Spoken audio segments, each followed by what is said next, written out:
নমস্কার। কবিতা অধিকার, কবি রবীন্দ্রনাথ ঠাকুর। অধিকার বেশি কার বনের উপর, সেই তর্কে বেলা হলো, বাজিল দুপুর।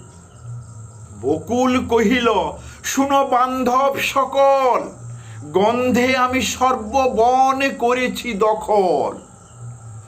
পলাশ কহিল, শুনি মস্তক নাড়িয়া, বর্ণে আমি দিক বিদিক রেখেছি কাড়িয়া। গোলাপ রাগিয়া উঠি করিল জবাব, গন্ধে ও শোভায় বনে আমারই প্রভাব।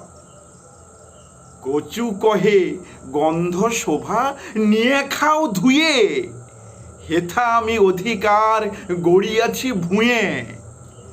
মাটির ভিতরে তার দখল প্রচুর, প্রত্যক্ষ প্রমাণে জিত হইল কচুর।